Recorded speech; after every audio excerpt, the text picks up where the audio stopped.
Hey everybody, so I'm back for the second edition of the Something Wicked podcast.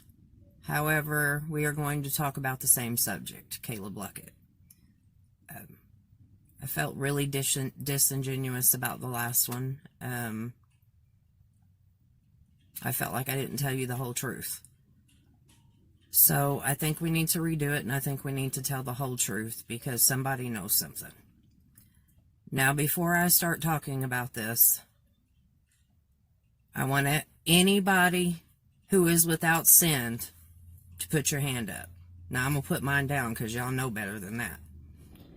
But if you have your hand up now, what I want you to do is put it over your mouth. And then sit your lying ass down. I don't want to hear anything from you. Your sin is not any worse than mine, and it's not any worse than Caleb's, nor is it any better. We don't sin better than one another, we just sin differently. With that being said, here's what we know. December the 23rd of 2016, Calab met up with two of his friends, Poppy, and I'm struggling with myself real hard over this. Everybody's heard me mention Poppy Adams, and there's a second person involved, and while I want to use his real name, I'm just going to use his street name at this point. So, Calab met up with Poppy and Rambo on December the 23rd of 2016, and the three of them robbed somebody. During the commission of the robbery, they took possession of two pistols, two handguns. Nothing else happened that day. The next day, the 24th, Christmas Eve, Calab wanted to go back to what was then known as Parkside Apartments.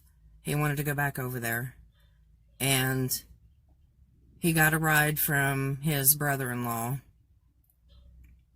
who dropped him off and said everything was fine. There was nothing weird about what was going on.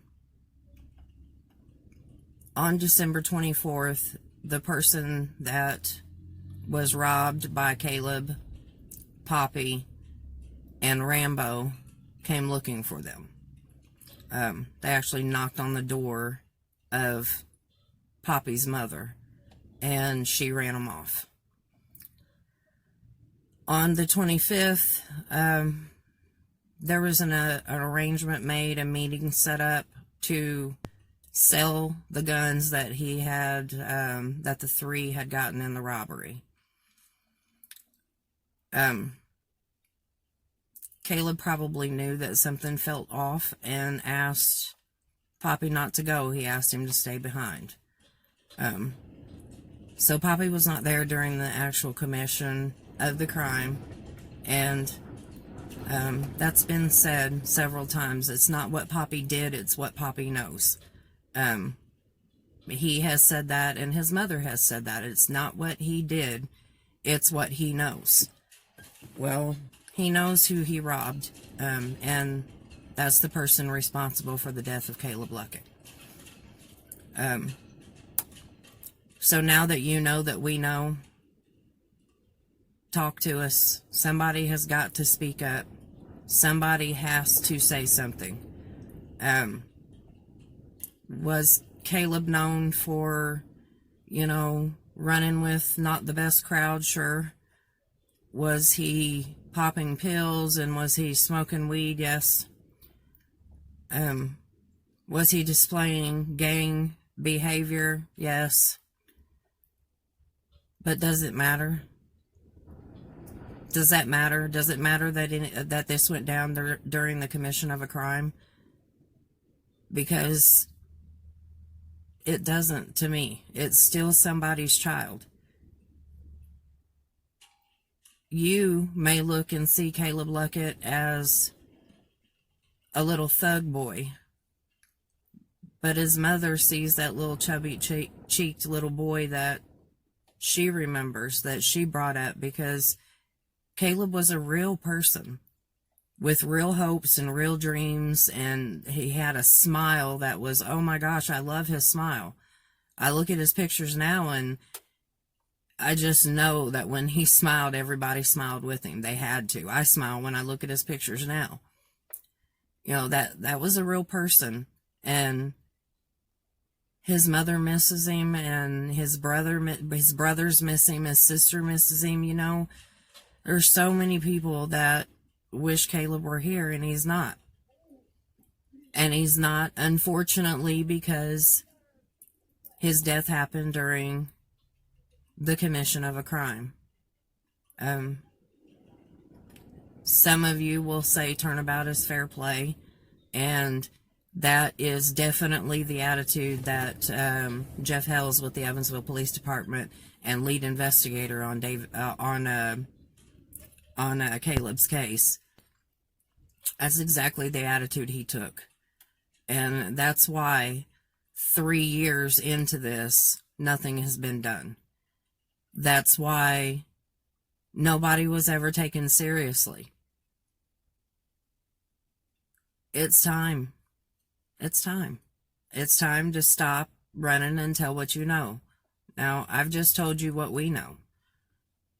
So those of you that have been sitting on this for a long time, we know. We know.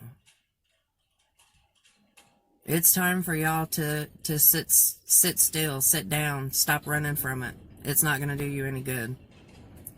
If you know that we know this much, don't you think we know what we're doing, where we're going with this?